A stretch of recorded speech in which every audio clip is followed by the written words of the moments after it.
Hi, my name is Kamil Olufowobi, and I am an under 40 CEO. The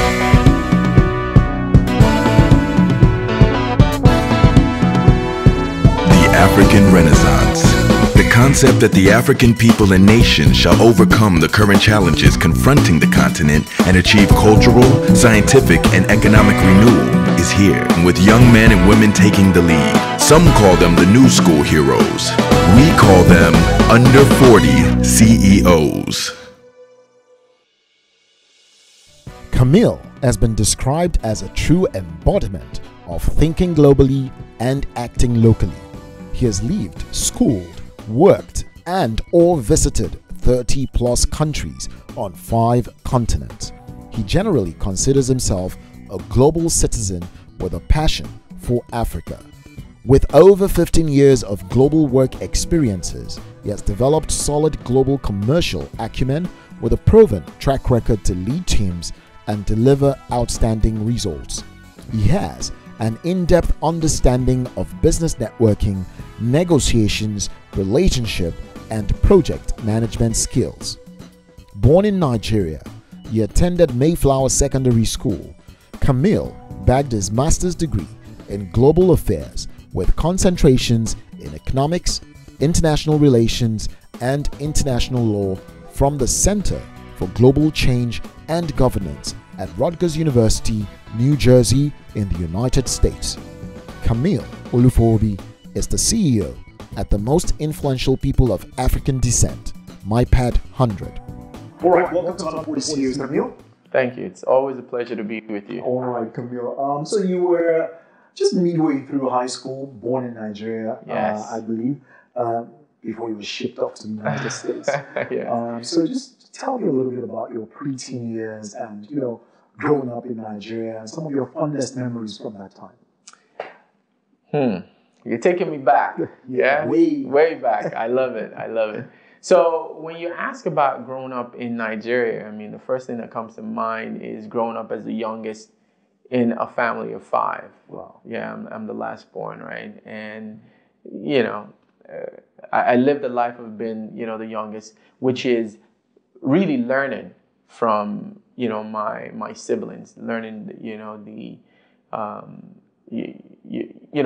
from them, seeing how they did it, right? And knowing what I could do better.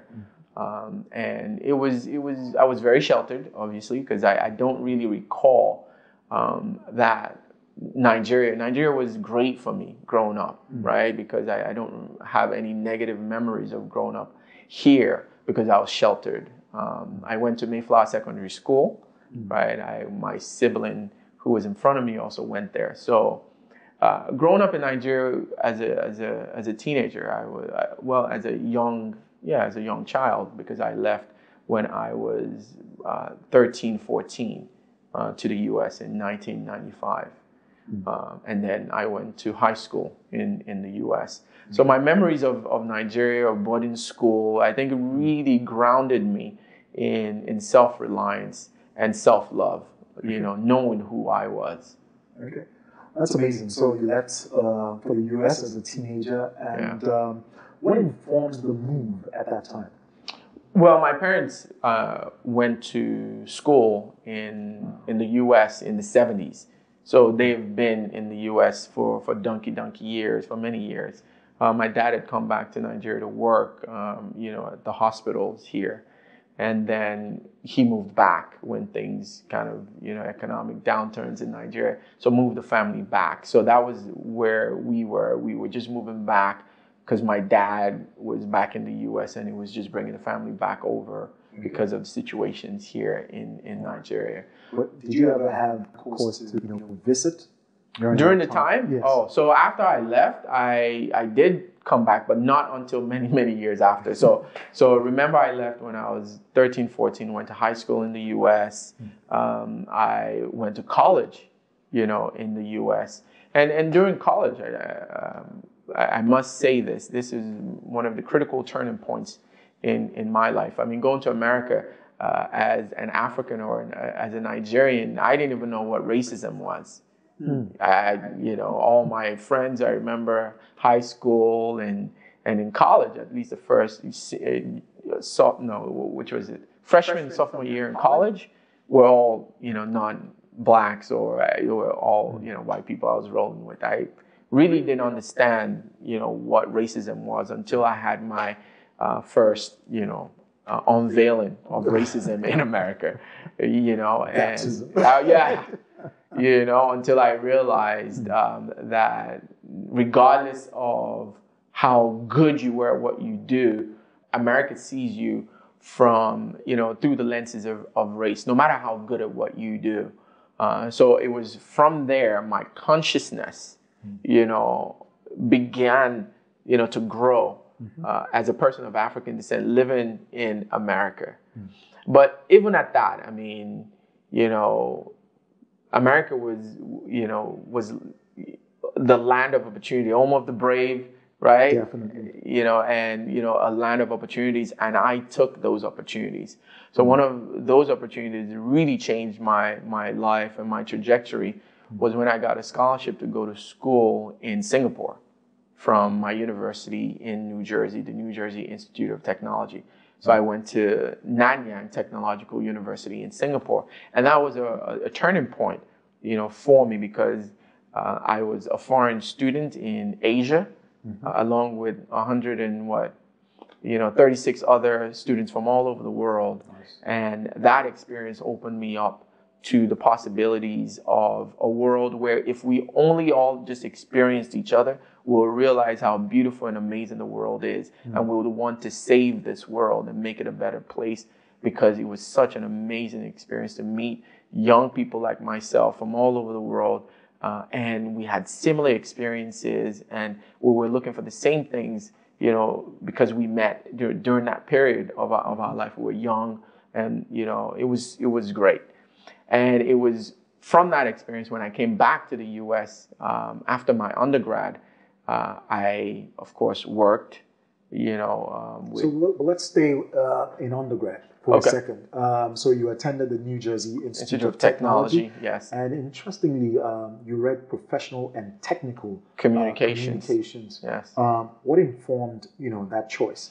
Because I was very good with the technology, but also had the gift sets and the skill set to effectively communicate that technology. So that course, a lot of people who leave that course are people who are the ones that write manuals for technical equipments, right? Because they knew the technology and they were able to articulate what the technology was. So as I grew my career, I was always the middleman between the technology team and maybe business, because I understood the back end and I was able to effectively communicate that. So professional and technical communication, right? So that was a skill set and a gift set that I developed through going to school. And when I went to Singapore on scholarship from NJIT, from New Jersey Institute of Technology, that time in Singapore was what changed my trajectory. It informed my graduate studies.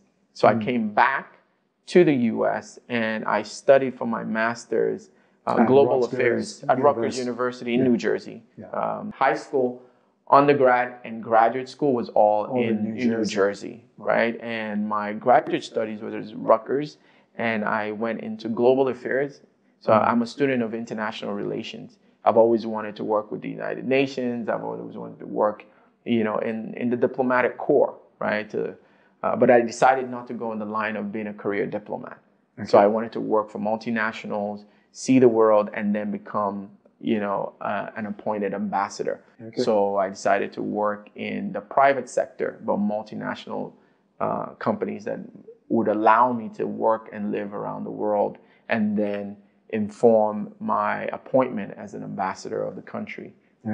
You sharing this now, basically makes me understand, the trajectory and how you arrived at where you are today. Now, absolutely. But please do take us on a journey of you being a consultant from London to New York and Miami. Absolutely. I mean, actually, consultancy started in Singapore. So when I was in school in Singapore, I didn't want to come back home to yet. So I got a job, and I was working with Merck Sharp and Dome in Singapore as a consultant. I was actually because I was a technical, I built websites then. So professional technical communications, right? So it was a period where the internet boom was coming up. So I was very good at programming websites. So I built the first intranet for Merck Sharp and Dome in Singapore. So this was the role that, I got as a consultant in Singapore to stay there much longer after my year abroad.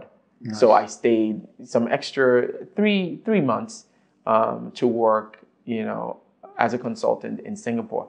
And then when I came back to the US, one of the first gigs I got was in London. Okay. So I got this role in London at the World Travel and Tourism Council. And again, remember, Singapore informed my global worldview. I saw the world differently, and I said, this is where I want to be. I want to be a global citizen. With Africa close to my heart, but I really, saw that there was a great world out there to explore. Nice. So it informed my next role, which was at the World Travel and Tourism Council, which is the private sector of the World Tourism Organization. So that informed that role. And then after London, of course, was Miami, working as a recruiter. So that's when I started the Nigerian Professionals Network. Amazing. Right. All right, so just tell me a little bit more about NIPRO. That's Nigerian Professionals, right? Absolutely. That's where it all started for me, this journey of connecting people. So the backstory of NIPRO is that my sister, who is a medical doctor at the time, was single. And my parents were on her case to get married, right, back in the States. And she always said, they ain't on my level, right, because she was, a medical doctor, and she just felt the Nigerians she was meeting were not at par with her educationally. So what my brothers and I did, we always make fun that we needed to get her out, we needed to get her married. So we started this, networking organization, which was called the Nigerian Professionals Network. And just the word professional really just helped kind of filtered, who showed up. And this was a very humble beginnings. This was back in 2002 in New York, New Jersey, in the tri-state area. And we began to do networking events for Nigerian professionals. And over time, we exploded and started doing networking events in over 14 cities across the U.S. It was one of the most prolific Nigerian professional organization in the U.S. And just a sign of growth, we evolved it to become the African Professionals Network. So we started to open it up for other African professionals who were living in the U.S. at the time. So that is where my journey of working, and connecting, networking, with people really began. And I'm happy to say that over the years, I've evolved from becoming a networker to a true connectologist, which is what I consider myself today, is a connectologist, right? Connectology is different from networking. It's networking, 10.0. It's next level networking, right? Because, most people understand networking as the connecting with people to get what you want, while connectology is connecting with people to give your gift in the service of others, right? So big difference. Networking is on the get, while connectology is on the give. So I must confess. That word, didn't you? Well, it's an English word that I threw together. I have it trademarked, right? So connectology is a word that I put together, which is the ology is the study of something, right? So connectology is the study of connecting. And what is the core difference is that with networking, you have to network with others. But with connectology, you have to connect first with you, right? Because when you connect with the authentic you, and what are your dreams and your aspirations, right? What is your gift sets and your skill set? And what purpose am I going to use that for, right? Is this purpose the calling upon my life, right? It begins to support you to seamlessly connect with people, authentically connect with people, because now you start connecting with people from a place of how can I bless you with my gifts, right? So the giving has to begin first before the getting starts. So that's, what connectology is about. First connecting with you, before you begin the journey to connect with others. All of Kamil's experiences will later culminate in an unprecedented move back to Nigeria. We're going to talk a little bit more about connectology and how it has evolved, even from NIPRO. Right, how it's evolved from networking to connectology. Yeah, so, but in 2008, you moved back to Nigeria. Yes, I did. That move. So I knew I always wanted to work in government, right? I knew I would want to be an ambassador or work, in service of Nigeria or America. I'm a citizen of both countries. I must say this. Growing up in America, the Americans would always call me African. And when I visited Africa, the Nigerians or the Africans would call me American. So my entire life, I had these two sides of me that never really understood each other. I mean, I'm being nice, never really liked each other. So I've always been that bridge builder of these two worlds, right? Knowing one fact, that the one thing that defines us and connects us is Africa. And when we make Africa a desired location and destination, right, the dignity and the respect that we're looking for as a people will become ours. So that was the idea, was to build a bridge to connect those in the diaspora with their counterparts inside Africa and get us working together for the glory of Africa. Amazing. So you would later work for ExxonMobil. Yes, so that journey, so what informed the journey for me to come back to Nigeria? First and foremost, because I knew I was going to work in government, and I didn't want anybody to say that I didn't do my NYC. So I did do my NYC. I served for a year here in Nigeria, and I was stationed with ExxonMobil. So I worked at ExxonMobil for a year. And it was during that period here in Nigeria that I met, I guess the person who took me to my next level to work at UBA. So I worked at the United Bank for Africa. I worked in private banking, and that's where I got into financial services. So what informed that journey? I've explained that. It was because I wanted to work in government and I needed to serve Nigeria. So when I came here, I served and then worked at UBA, and I met my wife. So that was the other reason why I never did transition back to the US. And interestingly enough, in 2008 was when the financial crisis happened in the US. So when I called my dad after my year of service that I wanted to come back to America, my father said, "Why are you coming back to America? Because your friends, people you graduate with, are losing their jobs or lost their jobs. Can you find opportunities at home?" And I did. So I got the opportunity to work at UBA, the United Bank for Africa, and I met my wife, and that's why I never really transitioned back, to the US. So I've since then lived, in Nigeria and also in the US and around the world based on the work that I do now. Amazing. And today you're the CEO of MyPad, that is the most influential people of African descent. What is MyPad's mandate? What's your role within it? So I always begin this conversation by asking people, did you know that the United Nations declared 10 years as a decade, international decade for people of African descent, a decade to recognize the positive contributions of people of African descent from all over the world. And it's based on 3 pillars, recognition, justice, and development. So many people don't know about this decade. So when I've always, I said I've always wanted to work with the United Nations. So when this opportunity came up, when I realized that this decade that was declared by the UN was nobody knew about it, we had a meeting at the UN and presented an idea to them and said, look, we want to run this most influential network to recognize the most influential of us. You have a decade for us, right? So let's run a recognition to recognize the most influential. And through that recognition, it would create an awareness for all the people who follow these influential people of African descent. So that was where the journey started, was we really just going to the United Nations and saying, look, this is an idea that we can, run to support an initiative. And if you know anything about the United Nations, they don't move fast.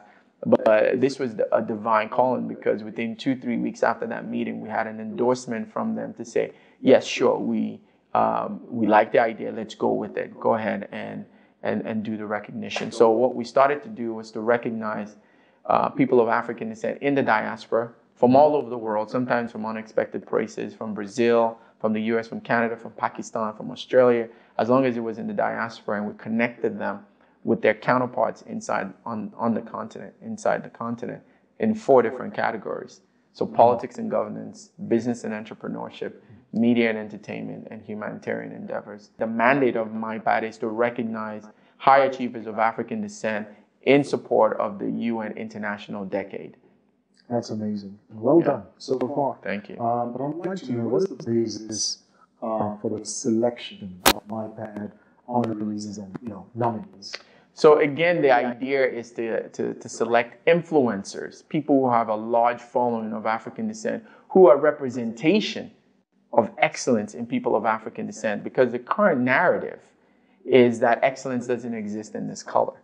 So what we try to do with the selection is to identify those people of African descent who are high achievers, who counter that narrative.